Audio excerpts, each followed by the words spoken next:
Perkenalkan, nama saya Christine Angelina Rade, NIM 203020079 dari kelas C semester 1, jurusan Administrasi Bisnis, Fakultas Ilmu Sosial dan Ilmu Politik, Universitas Nusa Cendana Kupang. Guna saya membuat video ini untuk memenuhi tugas pengantar sosiologi. Siapa yang sekarang membaca Gisberg? Abstrak bab ini menetapkan pertanyaan-pertanyaan kunci yang dieksplorasi dalam buku ini, terutama apakah sosiologi dapat dikatakan telah berkembang dan terkait dengan asumsi bahwa keinginan untuk ketenaran yang langgeng adalah kekuatan pendorong bagi akademisi. Apakah ada alasan untuk mempercayai hal itu? Jelas pada tingkat seseorang dapat mengatakan bahwa seperti siapapun dalam pekerjaan berbayar, kita hanya melakukan pekerjaan kita untuk mencari nafkah dan semua yang menyertainya. Kemajuan dan pertumbuhan disiplin. Ketika pertama kali menyadari sosiologi pada akhir 90-an, saya tidak tahu betapa barunya itu di Inggris. Seperti yang disebutkan di atas, Maurice Ginsberg adalah presiden pertama BSA, sebuah organisasi yang didirikan pada tahun 1951 dan hanya memiliki 400 anggota pada tahun 1956. Pada saat hanya 6 universitas di Inggris yang menawarkan gelar sosiologi, ini kemudian berkembang sangat pesat selama periode yang saya anggap sebagai magang akademi saya. Pada 1960-an dengan staf pengajar dan peneliti penuh, waktu berlipat ganda di Universitas Inggris antara 1960-an dan 1970-an. Ini adalah masa ketiga sejumlah departemen baru sosiologi didirikan di Inggris, Skotlandia, dan Wales, termasuk di York, yang baru dibentuk ketika bergabung pada 1964.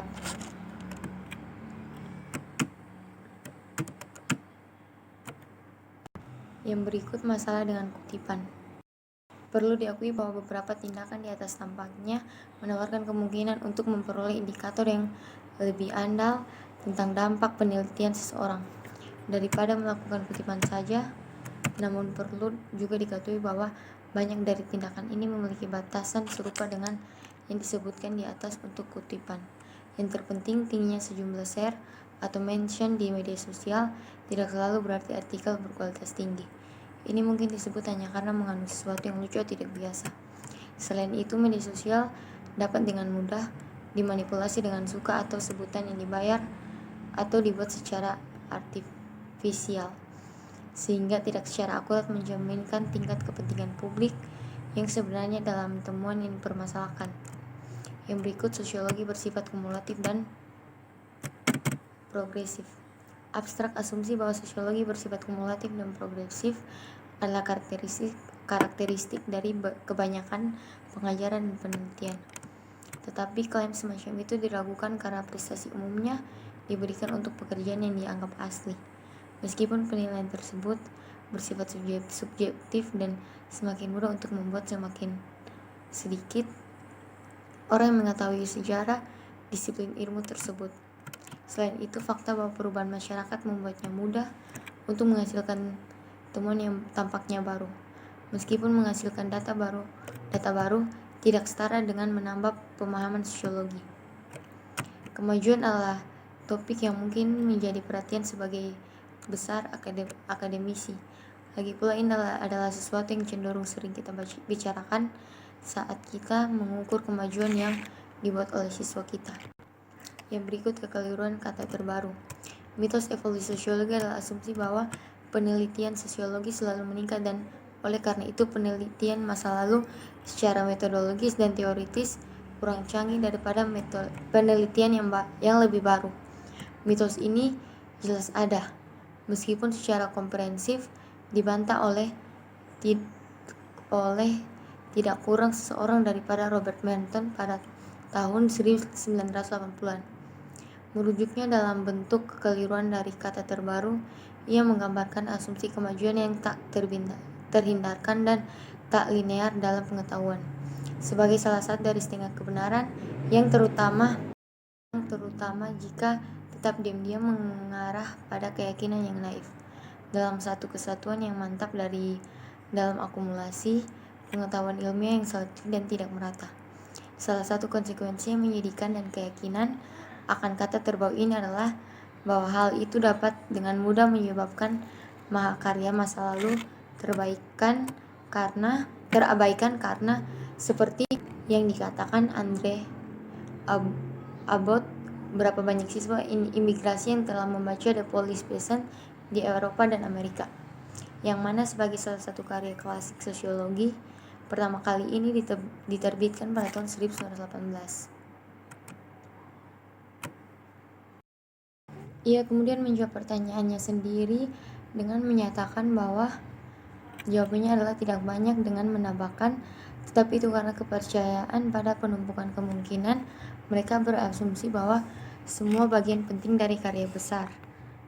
Ada sejumlah faktor kelembagaan yang cenderung memperkuat kecenderungan ini untuk memberikan kesan bahwa terbaru adalah yang terbaik. Meskipun hal ini tidak diakui secara eksplisit, mayoritas buku teks sosiologi dan juga sebagian besar kurikulum mata kuliah pengantar sosiologi secara efektif mengandung asumsi bahwa dulu kami mengira memang demikian, tetapi sekarang lebih tahu. Yang berikut peran sosiologi sebagai importir atau eksportir disiplin. Sementara perbatasan digunakan di sini untuk menyerahkan tempat di mana sosiologi sibuk mengumpulkan data dalam subbidang studi khusus daripada menyelidiki pertanyaan teoritis sentral yang akan ditemukan pada inti disiplin. Ada pengertian lain di mana batas disiplin itu relevan dengan kemungkinan perkembangannya.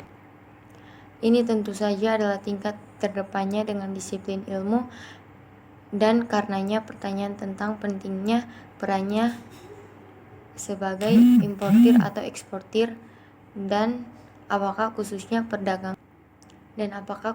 perdagangan semacam itu menguntungkan atau merusak disiplin tersebut. Sementara itu adalah hal yang biasa untuk menyarankan bahwa sosiologi memiliki inti yang lemah.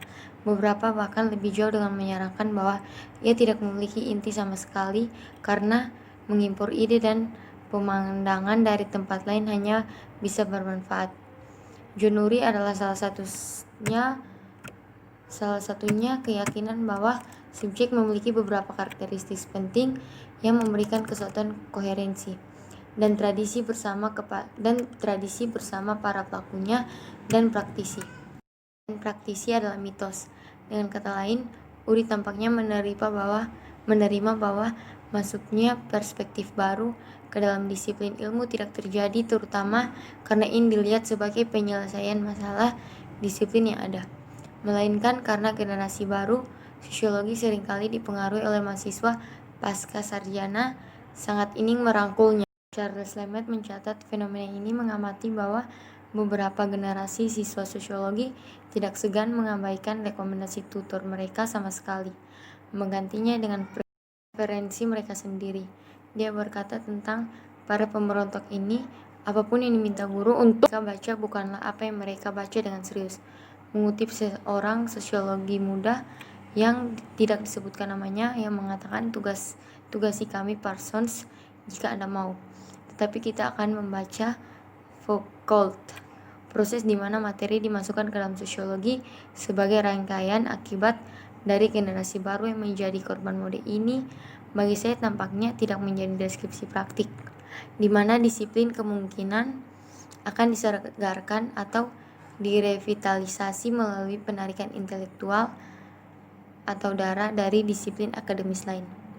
Sebaliknya, tampaknya sama mungkinnya bahwa ini adalah proses di mana sosiologi akhirnya dirusak oleh virus asing. Sebagai contoh, jika itu Lucien Goldman, maka itu mungkin pada tahun 1970-an atau awal 1980-an akhir, tetapi jika itu Sartre, maka akan lebih mungkin menjadi pertengahan 1970-an. Tetapi kemudian jika mengimpor materi teoritis dan metodologis ke dalam disiplin ilmu terkait dengan mode, pertumbuhan bidang subjek antar disiplin baru tampaknya menghasilkan baik melalui proses mengimpor dan mengekspor, melintasi perbatasan dalam hilangnya materi pelajaran Dalam satu hal ini dapat dilihat sebagai aspek lain dari parasitisme yang didalikan ini. Meskipun dapat dibayangkan bahwa mengimpor karya teoritis dan empiris dari disiplin ilmu lain mungkin berfungsi untuk memperkuat atau merevitalisasi sosiologi, Mudibun memperkenalkan bidang studi yang sama sekali baru yang menurut definisi interdisipliner ke dalam entitas yang bernama sosiologi adalah masalah yang sangat berbeda.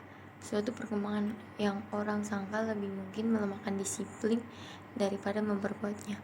Namun, Uri sebenarnya tampaknya menyetujui perkembangan tersebut dengan mencatat bahwa seperti yang dikatakannya, dalam beberapa tahun terakhir, gerakan mahasiswa kulit hitam dan perempuan semuanya telah menjadi dalam arti bagian dari wacana sosiologi. Tepatnya, bagaimana menurut hal ini membantu sosiologi itu sendiri untuk berkembang tidak jelas, tapi kemudian juga berkomentar tentang perluasan disiplin ini, mengamati bahwa itu sekarang termasuk program interdisipliner seperti studi wanita, studi Afrika Amerika, studi Asia Amerika, studi Cicano, studi budaya dan sebagainya.